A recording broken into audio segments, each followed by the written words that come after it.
Hello, lovelies. You're listening to episode 25 of the Broken Enchantments podcast, written and read by Elizabeth Wheatley. That's me. I hope you enjoy this episode, and I would love to connect with you on Facebook, Twitter, or Instagram. You can check out the links below. Now let's get to the story.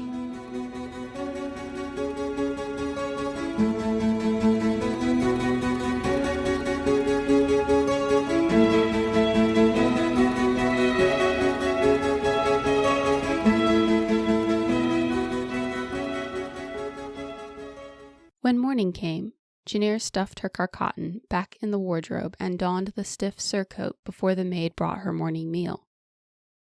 After having all of the previous day to think, she was full of questions, and not just about the key of automatons, the Slavish, and the war. Ever since the Revelis Peninsula, where she had used her ancestral powers for the first time, she had questioned what it meant, what she could do, and how she controlled it. The new maid was a talkative girl, not especially bright, but sweet enough. Janir fatalistically wondered how quickly the girl would start hurling cutlery at her head if she found out Janir was an Argotolum. Janir poked at her breakfast while the chambermaid's voice prattled on in the background. Carlisle's late-night intrusion had interrupted her slumber, and she hadn't been able to get back to sleep for some time, and all she could think about was Argotolums, Argotolums, Argotolums. If what he had said was true, and there was another war coming, what hope did Brevia's enchanters have against another joint invasion? Last time, they had been saved by inner fighting in the Slavish army. They might not be so lucky again. Was there some way she could help the enchanters? Make them less vulnerable to Argotolum attacks? "Tired, my lady?" the chambermaid asked. "Couldn't sleep is all," she mumbled. "I got woken up myself early this morning. Bit of a disturbance when Master Kerwin tried to climb the verge." She giggled as she smoothed the bed. "Not sure what he was doing that for. Have you ever met him? The young Master Kerwin? He tells us all to call him just plain Carlisle, and it truly is charming." The chambermaid went on talking, but Janir couldn't understand anything, nor did she try. Where could she seek answers to her questions without rousing the suspicions of anyone? Janir could ask Armandius, but she preferred not to raise the subject of Argotolums. It always seemed to make him upset. Lucan had said she was powerful, but she wasn't quite sure what that meant. Did she have any means of counteracting other Argotolums? "Sir Marcerian's a right proper fighter, he is. Them Kerwins has been barons of the Norwin Fief and the Norwin Pass garrison in Ivydown since it was built. Loves a good fight, Sir Marcerian does. His son's the only round 'ere talks back to him. We're not sure if Master Carlisle's really brave, really stupid, or just plain mad. Most of us down in the kitchens here think he's mad." The Royal Library probably had extensive records on Argotolums. Maybe there would at least be some vague clues about her abilities and how she could control them. The Royal Library was supposedly the largest single collection of books in the known world. Who knew? They probably even had some writings on automatons, and then Janir could research the key of automatons and the creation of the first Argotolum. Janir realized that the chambermaid had just spoken to her. "What?" She shook her head to clear it. "What did you say?" The chambermaid sighed and smiled. Did she find Janir's absent behavior funny? "I said, is there anything else, your ladyship?" Yes. Could you tell me where I could find the Royal Library?" "And though they vastly outnumbered us, we, the impeccable goody-goods of the cosmos, defeated them and drove the ugly, horrible, not nice Argotolums." "Does it never end?" Janir grumbled, shoving the antediluvian tome away. It skidded a short distance across the polished table and stopped. She had skimmed through 13 different books, most of them so old that their bindings had frayed and their pages warped, and every single one of them had nothing but bad and worse things to say about Argotolums. The one she had just finished flipping through specifically chronicled major battles between the Brevians and the Argotolums. The book had focused on every mistake of the Argotolum commanders and made every one of the Brevian commanders out to be tactical geniuses. Janir laid a hand on the book and pulled it back across the table. Turning it over revealed the author and who had commissioned the work. Written by the poet Ewer Wilmore in the year a very, very long time ago. Commissioned by Lord Kessim XII for the celebration of his victory over the Argatolan forces at Eshim. Well, that explains a lot, Janir muttered to herself. She was on a wooden chair pulled up beside a broad table that had been worn smooth from years of elbows and books. Volumes lay in haphazard piles around her. The vaulted ceiling of the Royal Library soared overhead, attempting to counter the tight, narrow spaces between the shelves. Shelves and shelves containing hundreds of thousands of books, scrolls, and unbound papers stuffed the rows and covered the walls. Ladders leaned at the end of the rows or along the walls, so librarians could fetch volumes from the topmost shelves. Huge windows opened to the south, where the sun's light came more readily. Peering between bookshelves, Janir glimpsed the head librarian chastising one of his apprentices. The library was so huge, Janir couldn't make out much from this distance. She would have expected the high ceiling to have an amplifying effect, but the place was still eerily serene.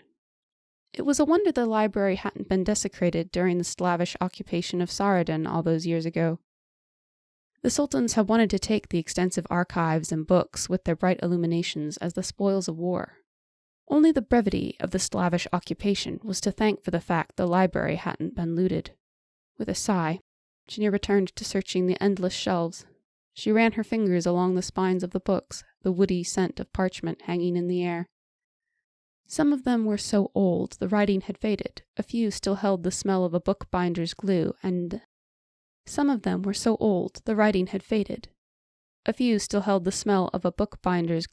that noted them as freshly bound. The scent of books brought back fond memories. She had always enjoyed cold winter days spent back home in the library, the days when it was too cold to ride Kalbo. In a way, it was ironic. Janir had always been fond of days on end of non-stop writing, but also rainy afternoons spent in Castle Kayersen's much less impressive, but still decent library. But in a way, it wasn't. Both activities involved solitude and freedom from what her normal peers would think. Ever since she was little, the children at Armandius's castle had known that she was different. Maybe it was the things she talked about, or maybe it was that she had never heard of any of the games they played, but they had known. She kept browsing the titles of the books for something that would be helpful. Something Argatolan related. This entire section was dedicated to things concerning magic. At least a small portion of it should involve Argatolans. Reflections on 30 years fighting Invulnerables. Not likely to be helpful. Janir moved on to the next book on the shelf. The second was in Elvish, and Janir had to concentrate to read it. Argatolans and Their Danger to Enchanters. She tugged the second tome from the shelf, figuring that there must be at least a hint in there on how Argatolan powers worked. The next was in Brevian again. Carcotten in Battle. Maybe. Janir decided that she would return to that one later. "It's not often this library sees one so young," said a woman's voice. Janir jumped, and the book thudded to the ground like a rock. She spun around and bent to pick it up, fearing that she had damaged the heavy volume. "Oh, forgive me. I didn't mean to frighten you," the woman apologized. Janir turned to find a feminine hand offering her the book. She gratefully took it and tucked it under her arm. "Thank you, She choked as she recognized the glow of magic. But this woman's power formed a halo of silver, wreathing around her eyes. The lady had fair skin, almost alabaster, with a pronounced womanly form and lips the color of wine. Her luscious, flaming red hair cascaded to her waist. She was wearing a simple, yellow gown with trailing sleeves, the demure kind of dress without hoops or strange poofs. The only jewelry she wore was a gold circlet encrusted with pearls pinning her hair back. At first, Janir thought it must be the circlet was enchanted, but it wasn't quite aligned with the ring of magic. Excuse me." Janir backed a step away. "No, excuse me." The lady's brow wrinkled, and she recoiled slightly before she hid her consternation. I am Lady Gwenna Rillatimon. She curtsied with grace. Janir awkwardly held the book in her arms and froze up, not sure what she should do or say. Janir stammered for a moment. Every response seemed totally unfitting. Then she decided on, Forgive me, my lady. At the last word, Janir dipped her head and imitated a clumsy bow. Not for the first time. She wished she'd let Dame Celila teach her. I am Janir. A smile tugged at Gwenna's lips. A pleasure to meet you, Janir. Are you finding your first visit to this city enjoyable? Janir's brow wrinkled. How would you know that? I haven't told you. You are the Argatalum child raised by Armandius Caerson, aren't you? You are the Argatalum child raised by Armandius Caerson, aren't you? Gwenna's voice was surprisingly gentle. Janir clutched the book against her chest and involuntarily took a step back. Yes, she squeaked before she knew what she was doing. I thought so. Gwenna gestured to the book. Argatalums. You're probably trying to understand your abilities. Second, I have never met anyone so inscrutable to me. Inscrutable? What did this woman want? Was she a vigilante of some sort? Did she want to kill Janir? Did she have accomplices with daggers waiting to spring out? Janir clutched the book tighter to her chest like a shield, ready to run if she had to. I can't help it. Everyone seems to think that I like being what I am, but I don't. There's little I wouldn't do to not be me, but... Oh no. I didn't mean to sound accusatory. You don't have to be ashamed of that which you cannot control, Janir. Gwenna interrupted with surprising friendliness. Being raised in Brevia can't have nurtured a pride in your heritage. That response hadn't been what Janir expected. It caught her off guard, made her unsure of what to say next. But don't worry, child. Argatalums are just as capable of kindness, and no more capable of cruelty than anyone else. That seemed grossly unpatriotic to Janir. She had wondered at that once or twice herself, but hearing Gwenna speak it felt almost like a crime. Good and evil are not as hereditary as we would like to believe, the lady added with that same gentleness. Is my existence common knowledge now? Janir was almost afraid of the answer. Not at all. His Majesty thought of you, or rather the idea of you, often after the business with Lord Caerson. Thought of it? The conversation was interrupted by a familiar voice calling Janir's name. She turned to see Armandius, pacing pell-mell between the bookshelves. He spotted Janir and quickly swerved in her direction. His jaw clenched at the sight of Gwenna behind her. Lord Caerson. Gwenna curtsied and inclined her head. Lady Gwenna. A pleasure to see you again. Armandius inclined his head in turn. To Janir, he dropped his voice and said, What are you doing here? Janir felt she was in trouble. Armandius glanced to the book in her arms. She felt abruptly guilty. Janir. Gwenna strategically interrupted him. I have just met your daughter, Lord Caerson. You have raised a fine young lady. Armandius faced the noblewoman, surprise etched on his face as he searched hers. I am glad that you find her company pleasurable. Good day, Lord Caerson. Janir. Gwenna curtsied again before gliding away, graceful as a swan in flight. Once Janir thought the lady was out of earshot, she turned to her foster father. What? Lady Gwenna is a clairvoyant, Armandius whispered. Oh. She can see into people's minds, pick up their stronger emotions and thoughts if they aren't careful. And she knows by now that you are an Argatalum. Armandius' voice was hard, on the verge of anger. Janir shrank back from him. I know. She said as much. Janir, have you thought of how a noblewoman with powers, a noblewoman who is engaged to, of all people, Lord Kessam's eldest son, might react to the fact an Argatalum is living under the same roof? The Kessams ruled the province of Ivydown, the province that bordered the Staspin Waste. They therefore had the most skirmishes with Argotolums of all the houses. As a result, they also held more animosity toward the Invulnerables, possibly more than any house in all of Brevia, which was quite a feat. I didn't know, Janir squeaked. Besides, she seemed kind enough. People are seldom what they seem, Janir. She's also one of the Queen's ladies-in-waiting.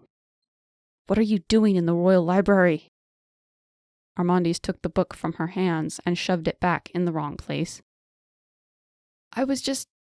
Janir trailed off, not knowing what to say. You were researching Argotolums, Armandius supplied. Do you know how this looks? I'm sorry, Janir apologized, kneading her hands behind her back. In retrospect, this seemed like a very Carlisle thing to do. I'm sorry, I just... You what? Janir drew a deep breath.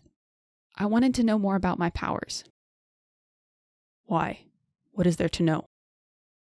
I won't know unless I look. Janir decided that was a bad answer the moment the words left her lips.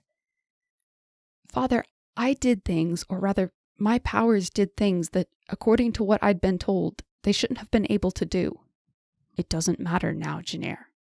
When we get home, you can read about Argotolums until your eyes bleed, but this is not the time or the place. Armandius clipped. Now get back to your rooms and stay there before someone sees you and figures out who you are. Janir lowered her head. Back home, there wouldn't be nearly so many books on the subject of Argotolums, an even smaller chance of finding something helpful. But she kept that thought to herself and turned around to make her way back to the palace and her chambers. By the way, Janir. Armandius stopped her. The High Lords will all be here soon. They'll want to see you then. Janir nodded humbly and turned to go. But again, he stopped her. Jenny. Janir was surprised at the term of endearment. Yes? You turn 16 next week, don't you? You turn 16 next week, don't you? Janir brightened a little at that. He must not be too upset with her. Yes. A shadow passed over his face. I'm sorry that we won't be home for that. I wanted to give you all the festivities for the occasion.